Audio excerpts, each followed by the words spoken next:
오늘 우리에게 주시는 하나님의 말씀입니다. 마가복음 12장 18절부터 34절, 신약성경 76조. 부활이 없다는 사두개인들이 예수에게 와서 물어 이르되, 선생님이여, 모세가 우리에게 써주기를 어떤 사람의 형이 자식이 없이 아내를 두고 죽으면 그 동생이 그 아내를 취하여 형을 위하여 상속자를 세울지니라 하였나이다. 7형제가 있었는데 맏이가 아내를 취하였다가 상속자 없이 죽고, 둘째도 여자를 취하였다가 상속자 없이 죽고, 셋째도 그렇게 하여 7이 다 상속자 없이 죽고, 최후의 여자도 죽었나이다. 7사람이 다 그를 아내로 취하였으니 부활 때에 곧 그들이 살아날 때에 그 중에 누구의 아내가 되리이까? 예수께서 이르시되, 너희가 성경도 하나님의 능력도 알지 못함으로 오해함이 아니냐? 사람이 죽은 자 가운데서 살아갈 때에는 장가도 아니가고 시집도 아니가고 하늘에 있는 천사들과 같으니라. 죽은 자가 살아난다는 것을 말할진대 너희가 모세의 책 중에 가시나무 떨기에 관한 글에 하나님께서 모세에게 이르시되, 나는 아브라함의 하나님이여 이삭의 하나님이여 야곱의 하나님이로다 하신 말씀을 읽어보지 못하였느냐? 하나님은 죽은 자의 하나님이 아니요 산 자의 하나님이시라. 너희가 크게 오해하였도다 하시니라. 서기관 중 한 사람이 그들이 변론하는 것을 듣고 예수께서 잘 대답하신 줄 알고 나와 묻되, 모든 계명 중에 첫째가 무엇이니까? 예수께서 대답하시되, 첫째는 이것이니 이스라엘아 들으라. 주 곧 우리의 하나님은 유일한 주시라. 내 마음을 다하고 목숨을 다하고 뜻을 다하고 힘을 다하여 주 너희 하나님을 사랑하라 하신 것이요, 둘째는 이것이니 내 이웃을 내 자신과 같이 사랑하라 하신 것이라. 이보다 더 큰 계명이 없느니라. 서기관이 이르되, 선생님이여 옳소이다. 하나님은 한 분이시요 그 외에는 다른 이가 없나이다 하신 말씀이 참이니이다. 또 마음을 다하고 지혜를 다하고 힘을 다하여 하나님을 사랑하는 것과 또 이웃을 자기 자신과 같이 사랑하는 것이 전체로 드리는 모든 번제물과 기타 제물보다 나으니이다. 예수께서 그저 지혜 있게 대답함을 보시고 이르시되, 내가 하나님의 나라에서 멀지 않도다 하시니 그 위에 감히 묻는 자가 없더라. 아멘. 2차 세대전 때 1944년 12월에 연합군이 독일의 숨통을 끊고 그들을 완전히 점령하자 하는 계획을 세웁니다. 그리고 6개월 동안 준비하고 훈련했습니다. 그리고 그 작전명을 가운데 토막 작전이라고 명명했습니다. 그리고 독일을 점령하기 위해서 들어가요. 그런데 이 작전은 독일군의 엉뚱한 책략에 의해 지연되고 실패합니다. 미군으로 위장한 독일군이 몇 대의 지프를 나눠 타고 연합군 지역에 침투했던 것입니다. 그들은 심한 폭우가 내리는 밤에 여기저기 돌아다니며 연합군이 세우는 방향 토지판들을 아무렇게나 바꿔 놓았습니다. 잘못된 방향 설정은 결국 연합군에게 큰 혼란을 가져왔습니다. 이야기는 뭐냐면, 우리가 막 흩어서 길을 엉뚱한 방향으로 하놓으니까 못 간 거죠. 그래서 작전에 실패한 겁니다. 오늘 이야기를 들으면서 우리는 어떤 길을 가야 되느냐? 우리가 인생의 방향을 분명히 정해야 된다. 그 인생의 방향은 뭐예요? 우리 모든 믿는 사람은 하나님 나라를 가는 게 우리의 인생의 방향이고 목적지요. 이거 외에 다른 거 우리 목적이 될 수 없어요. 이 땅에서 잘 살고 뭐 하는 것도 좋지만 더 중요한 건 천국 가는 거예요. 하나님 나라 가는 거. 이 땅에 아무리 잘 살아도 천국 가지 않으면, 하나님 나라 백성이 되지 않으면 실패한 인생이라는 거죠. 그래서 우리 인생을 잘 정해놓고 가라. 그런데 그 인생의 방향은 우리 성경 말씀을 통해서 우리는 깨닫는 거예요. 그 말씀을 따라 사는 거예요. 그런데 그 말씀을 내 판단대로, 내 생각대로, 사람의 생각대로 오해하면 잘못된 길로 가는 거예요. 천국 가는 길이 아니라 엉뚱한. 그게 이단들이고요. 요즘 날 많은 잘못된 신학들이고요. 그런 거 아니에요. 18절부터 27절까지는 부활 논쟁, 부활을 부인하는 데 대한 대답, 이렇게 이야기했습니다. 이야기를 하기 전에 오늘 성경 속에서 예수님을 적대시하는 세력이 늘 있어요. 사두개인이 있고요, 바리새인이 있고요, 헤롯당이 있고요, 제사장이 있어요. 이 사람들은 왜 다 예수님을 적대시해요? 이권 때문에 그래. 이권. 자기의 이권이 걸려 있어. 사두개인, 바리새인, 이 제사장은 뭡니까? 이 사두개인은 좀 오늘날 교회로 얘기하면 조금 신비주의 가톨릭의 수녀, 신부 비슷한 그 수도사 이런 역할을 했던 사람들이야. 근데 이 사람들은 부활을 안 믿어. 그 다음에 바리새인들은 무슨 역할을 했느냐면 오늘날 얘기하면 목회자 역할을 했고 신학자 역할을 했어요. 성경을 잘 알고 성경을 가르쳐요. 여기서 성경은 어떤 거예요? 주로 모세오경 이야기합니다. 그래서 예수님이 이야기할 때 모세가 뭐라고 했냐 얘기를 하는 게 지금의 모세오경을 이야기하는 거예요. 모세오경이 뭐예요? 창세기, 출애굽기, 레위기, 민수기, 신명기까지. 헤롯 땅은 누구냐? 우리로 얘기하면 친일파예요. 친일파. 일제시대 친일파. 헤롯이 누구예요? 헤롯은 유대인이 아니에요. 로마가 지정한 분봉왕이면서 총독이면서 그래요. 응? 어떤 때는 총독 역할을 하고 지난주에 얘기한 것처럼 저 가이사랴의 총독 빌라도 같은 사람이 와 있으면서 헤롯은 분봉왕으로. 이 헤롯 땅은 분봉왕인데 거기 와서 이권을 갖고 신하들이고 그런 사람들이죠. 그러면서 여기서 먹고 살아. 그리고 제사장들은 누구예요?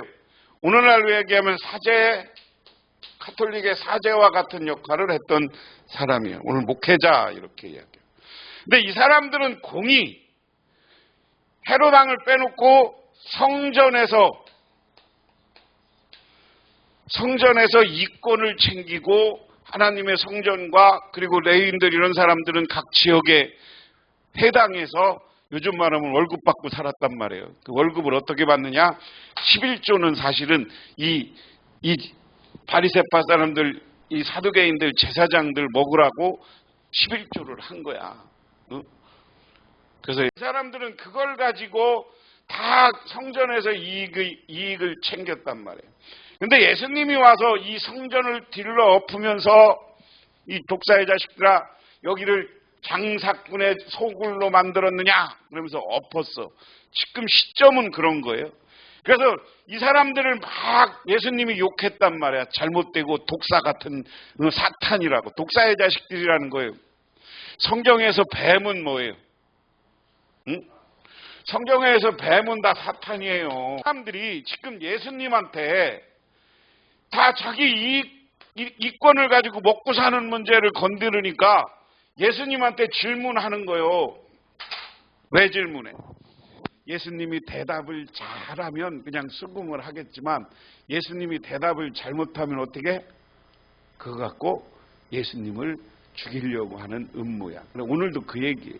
근데 오늘 여기 보면 시작이 뭐냐면 부활이 없다고 주장하는 사두개파 사람들이 예수님에게 와서 물었다. 선생님, 모세가 우리에게 써주기를 어떤 사람의 형이 자식이 없이 아내만 남겨두고 죽으면 그 동생이 그 형수를 맞으면서 그의 형에게 대를 이을 자식을 주어야 한다고 하였습니다. 이걸 우리 성경에서는 계대 결혼법 이렇게 이야기합니다. 우리나라에서는 이거는 형수 취수.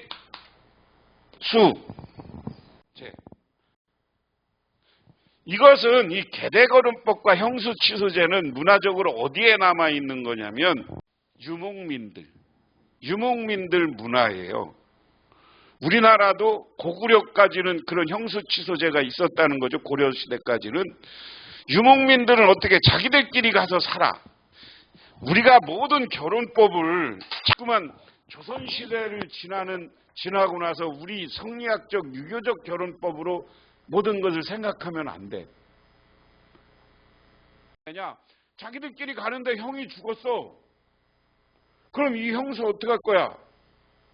거기서는 유목민들끼리 다니다가 유목민들이 그 종족, 그 시족 거기서 쫓겨나면 죽음이야. 이건 사람은 어디 가서 어떻게 죽을지 몰라. 그래서 계대결혼을 하면서 이스라엘 율법은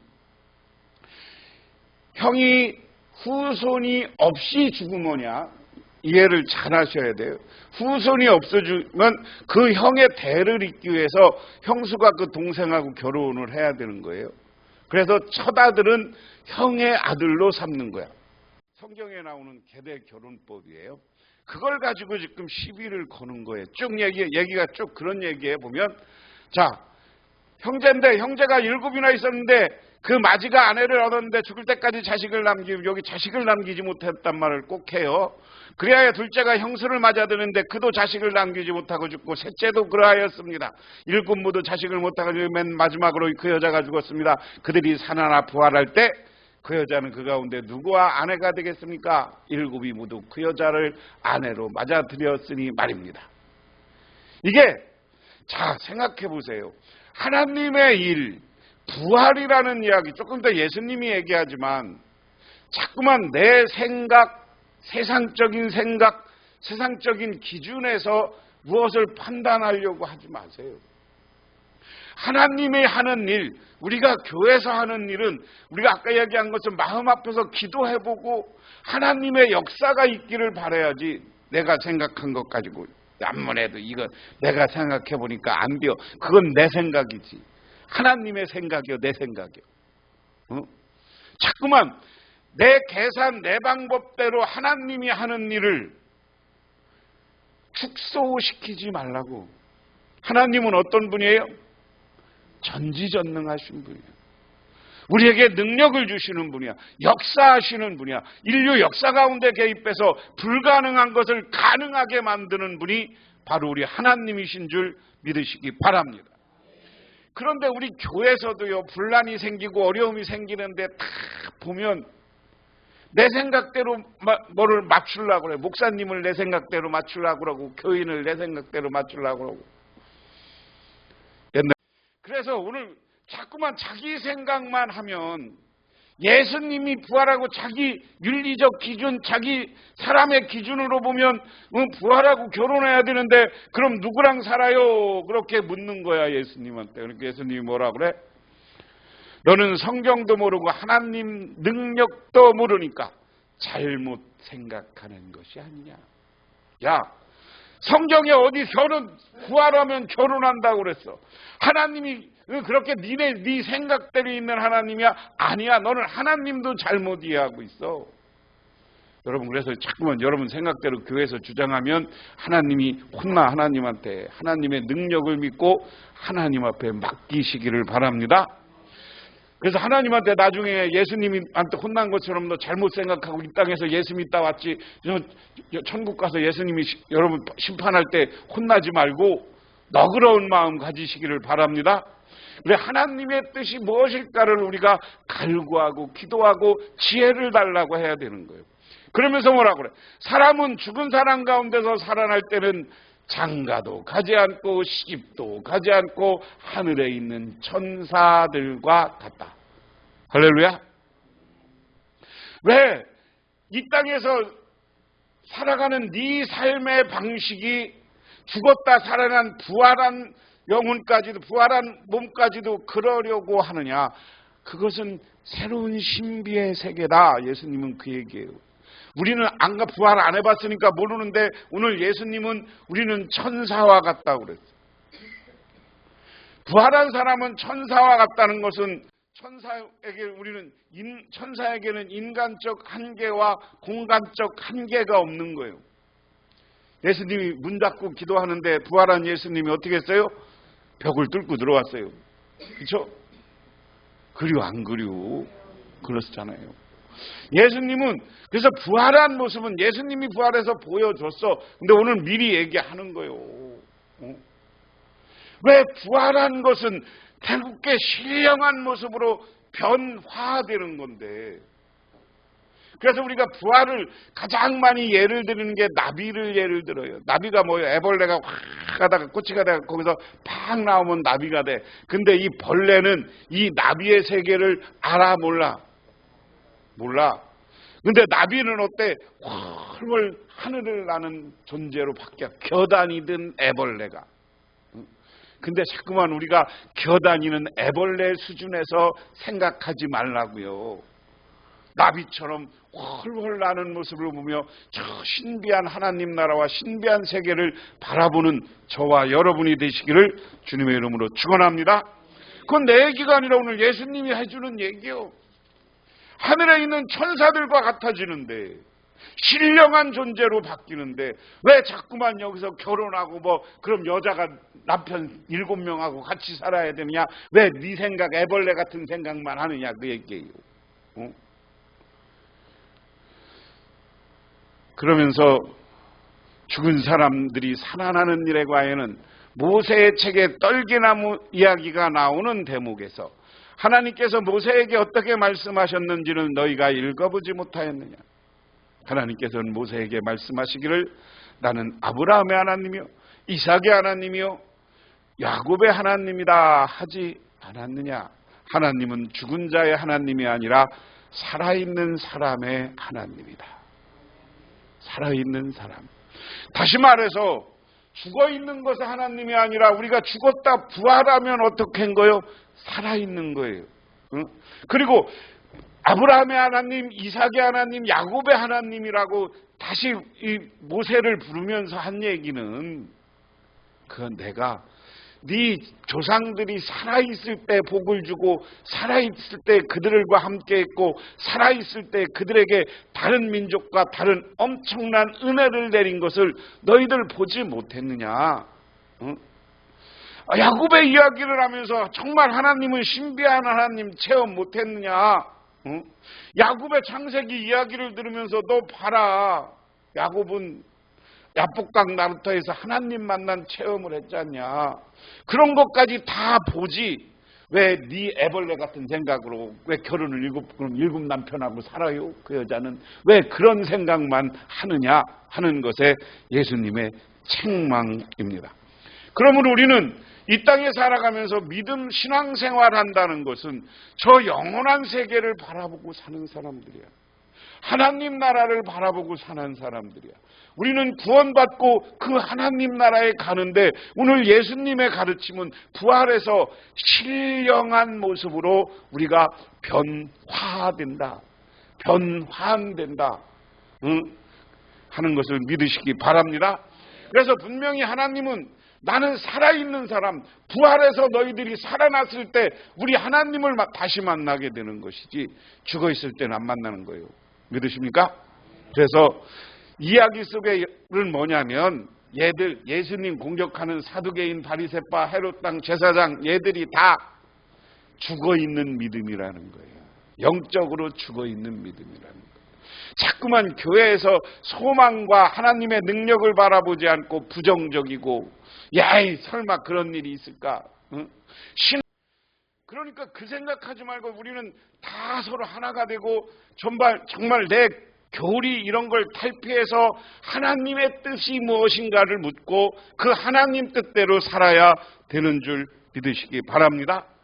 그리고 우리 그 하나님이 우리를 확실히 성경에 나온 대로 우리는 죽었다 부활한다는 것을 믿어야 되는 거예요. 하나님 나라를 믿어야 되는 거예요.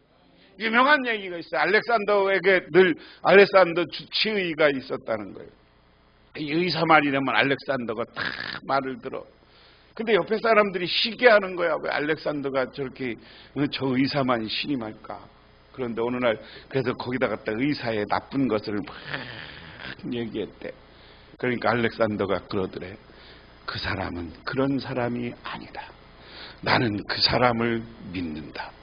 얼마나 좋은 거예요. 사람 관계도 그렇고 우리가 하나님과 우리의 관계도 부활을 믿고 저 영원한 하나님 나라를 믿어야 되는 줄 믿으시기 바랍니다.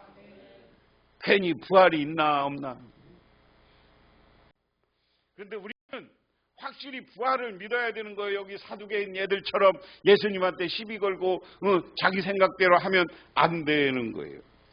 그 다음에는 이제 큰 계명에 대한 문답. 개역성경에는 서기관을 세 번역은 다 율법학자로 번역했습니다. 율법학자들 가운데 한 사람이 다가와서 그들이 변론하는 것을 들었다. 그는 예수가 그들에게 대답을 잘하는 것을 보고 예수께 물었다. 모든 계명 가운데 가장 으뜸되는 것은 어느 것입니까? 성경에 예수님이 어떤 가르침을 하고 비유를 하는 대부분의 사건들은 질문자가 있어요. 예수님한테 시비 거는 사람이 있어요. 그래서 이 신학에서 제일 발달한 학문이 뭐냐면 변증학이에요. 안 믿는 사람들에 향해서 다 그 변증학으로 신학이 발전하는 거예요. 부활은 왜 있고 본질은 뭐고 삼위일체는 뭐고 이런 게. 그래서 오늘 보면 율법학자가 와서 물어요. 예수님이 이야기하는 걸 보니까 율법학자가 예수님이 대단하네 이렇게 생각한 거야. 그러면서 묻은 게 율법 중에 가장 으뜸이 뭡니까? 이야기 속에서는 사실은 이야기도 예수님을 테스트하는 거야. 보세요. 그 다음 가르침을 보면 첫째는 이것이다. 이스라엘 아들아 우리 하나님이신 주님은 오직 한 분이신 주님이시다. 내 마음을 다하고 목숨을 다하고 내 뜻을 다하고 내 힘을 다하여 너희 아버지이신 주님을 사랑하여야 한다. 그러니까 1계명에서 4계명, 10계명을 요약한 거예요. 예수님이 계명이 뭐냐? 그냥 1계명, 2계명, 3계명 이것 중에 뭐가 옳다 그러면 이것도 시비 걸을 거 아니에요. 그러니까 하나님 사랑의 계명 1계명부터 4계명 그것이 으뜸이다. 하나님 이야기는 뭐예요? 목숨을 다하고 뜻을 다하고 힘을 다하여 주 하나님을 사랑하라. 우리가 신앙생활하는 신앙인들에게 가장 중요한 것은 하나님을 사랑하는 것이다. 하나님을 사랑하기 때문에 그 사랑하는 모습으로 오늘 수요일 날이지만 와서 예배 드리는 거예요. 예배 드리는 거예요. 아까 이렇게 밖에 보니까 비가 조금 또 쏟아져. 와도 가을에 비가 와도 너무 온다. 목사님 사이에 유명한 일이 있어. 제일 교인들이 안 오는 날이 비 오는 수요일 날 저녁이랴. 유명한 얘기. 그래서 아까 쭉 좀 그랬어요. 근데 이런 날에도 와서 서늘하고 그랬는데도 하나님께 예배하고 말씀 듣는 여러분, 이게 오늘 하나님이 여러분들을 축복하실 줄 믿으시기 바랍니다. 그 다음에 둘째는 이것이다. 내 이웃을 내 몸같이 사랑하라. 이 계명보다 더 큰 계명이 없다. 자, 예수님이 보세요. 1계명, 2계명 이걸 가지고 물은 건데 이 율법학자는 10가지 계명, 10계명 갖고 물어본 거야. 근데 예수님은 뭉뚱그려서 대답해. 뭐라 그래? 하나님을 사랑하고 이웃을 사랑하고. 그 5계명부터 6계명은 이웃을 사랑하면 그런 일을 안 해, 사람이. 이웃을 사랑하는 마음이 있으면 살인해요, 안 해요? 안 해요. 이웃을 사랑하는 마음이 있는데 음욕을 품어요, 안 품어요? 안 품어. 이웃을 사랑하는데 도둑질 해요, 안 해요? 안 하는 거예요. 그런 거야. 사랑하는 마음이 있으면 도둑질도 안 하는 거예요. 우리는 동질감, 같은 민족 이런 마음이 근본적으로 있으니까 얼마나 힘들까. 물론 우리가 어려서는 많이 훔쳐가기도 했죠. 그런데 요즘은 살만해지면서는 배려할 줄 아는 겁니다. 이게 큰 계명이다. 그러자 율법학자가 예수께 말하였다. 선생님은 옳은 말씀입니다. 하나님은 한 분이요 그 밖에 다른 이는 없다고 하신 그 말씀이 옳습니다. 마음을 다하여 지혜를 다하고 힘을 다하여 하나님을 사랑하는 것과 이웃을 자기 몸같이 사랑하는 것이 모든 번제와 희생제보다 낫습니다. 오늘 이야기는 사실은 대단한 혁명적인 거예요. 왜? 이 예수님의 반대자들 얘들은 하나님 앞에 와서 회개하고 예배드리고 제사 제물을 드려야 된다고 늘 가르쳤어. 그런데 사랑하는 것, 사랑의 실천이 있으면 이 제물보다 이 사랑하는 마음, 사랑하는 실천, 이 행동이 더 옳은 것이다 하는 거예요. 번제와 희생제보다 낫다. 제물을 드리는 거, 형식적으로 이야기는 형식적으로 제물을 드리는 것보다 진정한 하나님의 사랑, 이웃 사랑을 가지고 살아야 된다.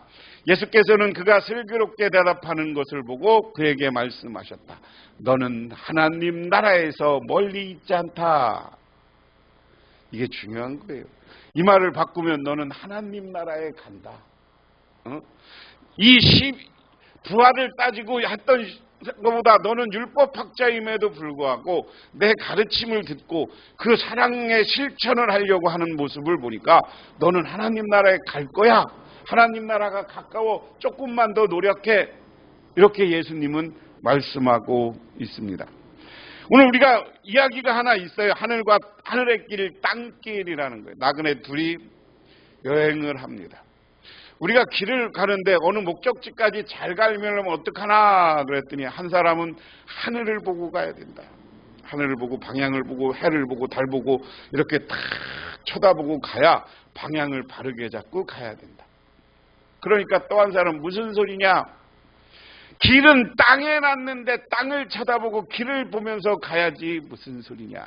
그래서 둘이 각자 여행을 하고 어느 목적지에서 만나기로 했어요. 근데 하늘을 보고 온 사람은 빨리 와서 땅을 보고 온 사람들을 기다려요. 그런데 땅을 보고 온 사람들은 도착을 하네. 왜 그런가 봤더니 땅만 보니까 거기 같으니까 거기 같으니까 산에서 뺑뺑뺑 여기 왔던 길인데 또 가고 뺑뺑 돌다가 거기서 멈췄대야. 그러니까 우리는 이야기는 무슨 이야기냐면 우리는 저 영원한 하나님 나라를 보고 하늘을 보고 사는 사람이 되고 내 생각과 내 철학과 내 고집은 버리고 하나님의 뜻을 갈구하며 살아가는 저와 여러분이 되시기를 바랍니다. 이렇게 살아있는 하나님, 그 하나님이 여러분을 붙잡아 주실 것이고 여러분을 인도하실 것이고 여러분에게 하나님 나라의 은혜와 축복을 베풀어 주시는 줄 믿으시기 바랍니다. 기도하겠습니다. 하나님 고맙습니다. 오늘 이 시간 예수님에게 많은 시비를 걸지만 하나님은 살아있는 사람들의 하나님이라고 합니다. 우리가 죽고 부활해서 신령한 모습으로 하나님 나라와 이 땅에서 함께 살아갈 것을 소망하는 우리 모두가 되게 하옵소서. 그리고 하나님과 이웃을 사랑을 실천하며 살아가게 하옵소서. 예수님 이름 받들어 기도드리옵나이다. 아멘. 지금은 우리를 죄 가운데 구원해 주신 우리 주 예수 그리스도의 은혜와 온 우주를 창조하신 성부 하나님의 사랑하심과 우리 삶 가운데 찾아와서 우리 이끌어 가시는 성령님의 함께하심이 오늘 수요일을 맞아 주님께 나와 저 하나님 나라를 소망으로 품고 돌아가는 우리 할렐루야 학교 모든 성도님들과 그 가정 위에 영원토록 함께 하시기만을 간절히 축원하옵나이다.